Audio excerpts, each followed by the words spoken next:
നമുക്ക് കപ്പലണ്ടി മിഠായി ഉണ്ടാക്കാനായിട്ട് ഞാൻ 1/2 കിലോ പച്ചക്കപ്പലണ്ടി വെച്ച് വറുക്കണുണ്ട്. നല്ലോണം വറുത്തെടുക്കണം. നമുക്കത് വറുത്തെടുത്തിട്ട് അത് മുറത്തിലിട്ട് നമുക്ക് അതിൻ്റെ തൊണ്ടൊക്കെ നല്ലോണം കളഞ്ഞ് വൃത്തിയാക്കി എടുക്കണം. അതുപോലെ തന്നെ നല്ല ടേസ്റ്റോടുകൂടി നമുക്ക് കപ്പലണ്ടി മിഠായി ഉണ്ടാക്കാം വീട്ടിൽ. പിള്ളേർക്ക് ഇഷ്ടപ്പെടും.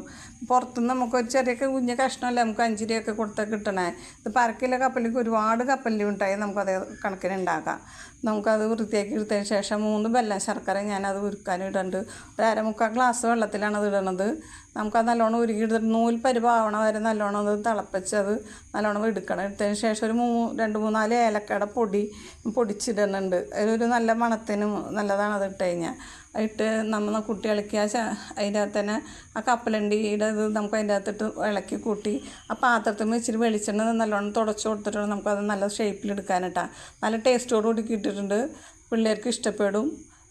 നിങ്ങൾ അത് ചെയ്ത് നോക്കിക്കോളൂ. പിള്ളേർക്ക് ഇത് ഉണ്ടാക്കി കൊടുത്താൽ നല്ലതാണേ. പിള്ളേർക്ക് കടയിൽ നിന്ന് മിഠായി വാങ്ങിച്ച് കൊടുക്കണ്ടല്ലേ. ഇത് കൊടുത്ത പിള്ളേർക്ക് ഇഷ്ടപ്പെടും. നല്ല ടേസ്റ്റോടുകൂടി കിട്ടിയിട്ടുണ്ട് കേട്ടോ. സൂപ്പറാണേ.